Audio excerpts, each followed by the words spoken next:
Good afternoon, everyone. Thanks for joining us. I want to start this briefing today first by acknowledging that today Dutchess County paid its respects and laid to rest a business leader and community volunteer and just a generous man who, after 91 years of life, has left his family and his friends, and however, it hasn't left our love. Herb Rettel was a steadfast and generous business leader, husband, father,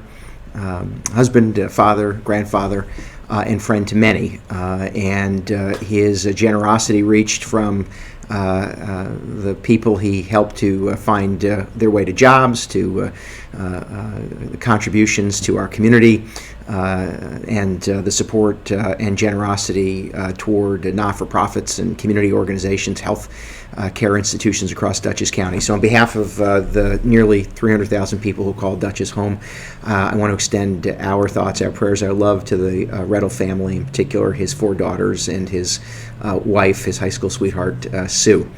I also join today the thousands and upon thousands of New Yorkers and likely tens upon tens of thousands of Americans who extend their thoughts and prayers to the men and women, certainly of all law enforcement, but of the New York City Police Department. Today, the Police Department lays to rest one of its brothers. On behalf of Dutchess County, we extend to them our thoughts, our prayers, their families, our thoughts, our prayers. And joining with my colleagues across the state, I've instructed all flags to be lowered to half-staff in recognition and in memory of officers Jason Rivera and Wilbert Mora, both of whom lost their lives in a tragic criminal shooting and just an awful act of violence. I'll reserve any judgment or political commentary. I think you probably know my view on some of the laws that have come out of Albany, but today is a moment for us to recognize those 2 men who gave their lives in service to the city of New York, and by extension represent the very best of us. And so we extend our thoughts and prayers to their families and their colleagues. And as I said, all flags will remain at half-staff on Dutchess County properties and buildings through Wednesday, after both have been officially laid to rest. Today, I want to give you an update on where we are with COVID-related information. The data is all moving in the absolute right direction. We have clearly moved past the peak of this latest surge of positive cases. We're now monitoring 1,340 active cases with 155 individuals hospitalized. That is down from the 2,105 active cases we had a week ago. There has been a steady decline since January the 8th, when we saw a peak of some 8,000 positive cases. We are on the other end of this particular peak, and likely this particular variant has it's running its course. I do want to say this because I've said this before. It should come as no surprise. I mean, my view has been for months now that we have got to transition from the use of emergency powers to a point where simply we provide you information and you make choices, and we cannot live in this state of sort of anxiety in perpetuity. We believe, certainly I believe, that as we end this peak, we've got to get past these mandates and restrictions that are coming from higher levels of government and ultimately make smart choices in our own lives. And so we'll continue to keep you updated. I am hopeful that the governor rescinds the mask mandate that she has in place.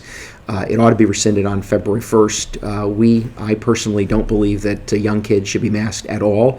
I understand why there are those who do.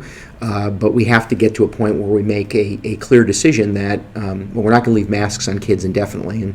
And so at what point are we ready to move on? I was personally ready to move on. I do think that we are at a point where there is little question that we have got to accept the next stage of life, which is this particular variant, more transmissible, less severe, certainly has its impacts, and we go through the data every week. But ultimately, we've got to get to a point where we have moved on from the heavy hand of these restrictions and simply make decisions based on the information that you have. And I think that we are at that, I have felt that we've been at that point for some time.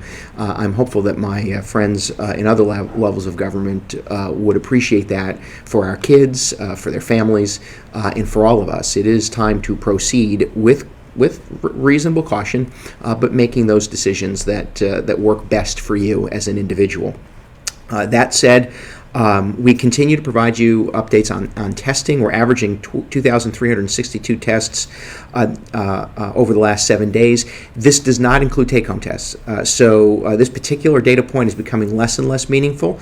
That is my hint to you to say that ultimately I think you're going to see that data point start to disappear from the data we share in the dashboard. Not yet, but that said, that particular information is no longer terribly useful because you're getting access to test kits to kind of monitor yourself and not having to report them to public health departments, etc. So be aware of that. We're averaging 269 cases a day over the last 7 days. That's the average.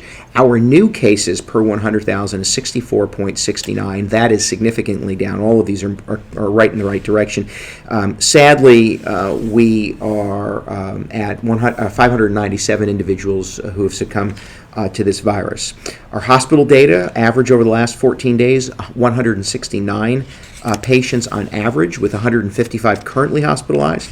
As I mentioned before, locally our numbers are as follows. Roughly 60 to 70% of those admissions are for COVID, while 30 to 40% are individuals with COVID at the time of admission. So 30 to 40% of the hospitalizations, new admissions coming in with individuals who have come for another reason but end up testing positive with the virus.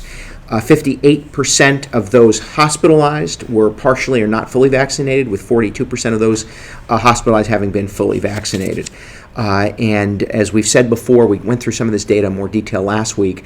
Of those who are in the most serious conditions, many individuals, like most, are likely with several significant comorbidities. Important to know.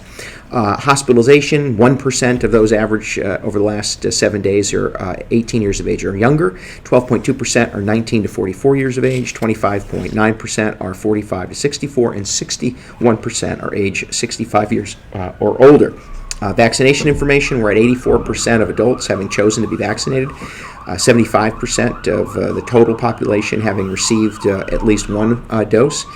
And that vaccine, and we continue to provide opportunities for those who choose to be vaccinated, which is my moment to tell you again, the position of Dutchess County government and my position, both personally and professionally, is vaccination is a matter of choice. We provide you information. You take that information and, as I've said many times, speak to your healthcare provider, talk to your doctor, get the answers to your questions, and make the choice that works for you. We do not support imposing mandates, and we certainly think that when it comes to children in particular, you as a parent and as a family should consult your physician and do what is best for your child and in consultation with your healthcare provider. That is all. And we continue to support that as a matter of policy, and it is a matter of practice for us here in county government. Encourage you to make those choices that you think are best for you. Certainly don't take your medical advice from me or, quite frankly, any elected official. You should be taking it from your personal healthcare provider who knows your health condition, knows your children's health condition, and then ultimately make a decision that you think works well for you and your children. With that, we are continuing to provide clinic opportunities at the JCPenney's location at the Galleria Thursdays from 4 to 7 p.m. and Saturdays 9 to noon. We are canceling tomorrow's clinics at JCPenney's. The former JCPenney location will not be open tomorrow, Saturday. We would ordinarily be open 9 to noon. We will be closed due to the ongoing weather. We don't expect this storm, I'll mention this before we close, to be terribly severe, but from eastern Dutchess to western Dutchess, more severe in southeast, less severe in northwest, but we do expect to have impact. And of course, we rely on volunteers, and either they can't or we don't want to pull them out from their homes to drive in the weather conditions that we expect. So no clinics tomorrow, Saturday, the 28th, 9 to noon, but we are there Thursdays 4 to 7 and Saturdays 9 to noon. Beginning next week, they're offering all brands on all days, right? So you'll be able to get whatever brand you particularly want or have a need to match up. Will be available to you at that location on those days. We do encourage you to pre-register, but you can walk in if you'd like. The former CVS location in Dover, we had a very busy last clinic. The next, we're going to be there again next week, Thursday, February 3rd from 4:30 to 6 p.m. That's in partnership with Dr. Neil Smaller. That's all ages, all brands, and that is when you visit either of these locations now, if you come to the clinic at the JCPenney's or you come to the clinic in Dover, you'll be able to also access and receive an over-the-counter test kit if you would like it. So they're available at those locations when we are open. And again, we'll be in Dover at the former CVS location on February 3rd from 4:30 to 6 p.m. We do encourage you to register. As I said, you can do that at dutchessny.gov/COVID vaccine, but of course walk-ups or walk-ins are welcome as well. There are other opportunities for vaccination should you choose. Friday the 28th, 4:30 to 6 p.m. at the Pauling Elementary School. Tuesday, February 1st, 3 to 6 at the Stissing Mountain High School in Pine Plains. Wednesday, February 2nd, 4:30 to 6 p.m. at the Haviland Middle School in Hyde Park. And Thursday, February 3rd, 11 to 1 at Dutchess Community College, Drumlin Hall. And those will be publicized as well should you choose to go to any of those locations. Testing continues at the JCPenney's location. This is upstairs next to the Best Buy entrance. We've expanded to include rapid testing, so Tuesday through Thursday, 1 to 7 p.m. Tuesday through Thursday, 1 to 7 p.m. and Saturdays 9 to 1 at the former JCPenney's location at the Poughkeepsie Galleria. We are doing PCR and rapid tests at the Dover site, the former CVS location in Dover. That began this week. We'll be there again Tuesdays and Fridays, 4 to 7 p.m., and we'll do that through the February the 11th. Over-the-counter test kits, we've distributed over 100,000. We're continuing to partner with school districts and municipalities. The county distribution sites were ongoing this week, will be, in fact, today, from 4 to 7 p.m. At the Dutchess County Fairgrounds in Rhinebeck. It's a drive-through distribution should you wish to get your test kits. Limit 2 kits per car, and these are for Dutchess County residents only. And that is, again, 4 to 7 p.m. today, Friday, January 28th at the Dutchess Fairgrounds. Now, next week, you should look for test kit distribution through your municipality. There'll be an allotment distributed to the towns, villages, and cities. You should look for that, and those municipalities, if you reside in that municipality, you can access a test kit by looking on their Facebook, their social media, their public notification systems, so that you're aware of their distribution plan. But there will be distribution of kits next week through your town, village, or city. And lastly, and additionally, I think you know, you can go online to access a free at-home test kits to be mailed to you, or I should say no cost. I don't like when they say free. No cost test kits through the federal government. You visit www.covidtests.gov. covidtests.gov. Let me offer that we are expecting this particular storm to materialize not terribly severely. We are expecting snowfall between 2 and 8 to 10 inches, depending on where you are in Dutchess County, likely southeast is going to be impacted more greatly than northwest. This has been a difficult storm for the meteorologists to predict. But you likely have seen we have a little bit of snow already today. That's tapering off now. We expect it to begin again this evening and carry through the end of the day tomorrow, likely 6 to 8 p.m. tomorrow when the storm finally moves out. We do anticipate some gusts of wind, so just be sensitive to that. We don't necessarily think there's going to be widespread concern, but we could have some isolated gusts that would ordinarily cause a little bit of trouble with down power lines and or trees and limbs being blown down. I think the biggest message is you know what to do in a snowstorm. It's winter, it's New York, and just be safe. We had a conference call today with the supervisors, mayors, and the appropriate agencies that engage in a storm response, the Department of Emergency Response, our Department of Public Works, and others. And so we've told municipalities to be prepared, and of course we're giving them the support and the resources they need to respond. So things are looking very promising in that this is not to be a terribly damaging storm, but we just want you to be safe, and if you can stay in, you should stay in. So we encourage you to do that. In the meantime, please do reach out. Visit us at dutchessny.gov. Feel free to reach out if you have any questions or concerns. Hope we covered most of what we needed to. I think we covered everything that we needed to today. In the meantime, be safe, stay healthy, and be kind to each other.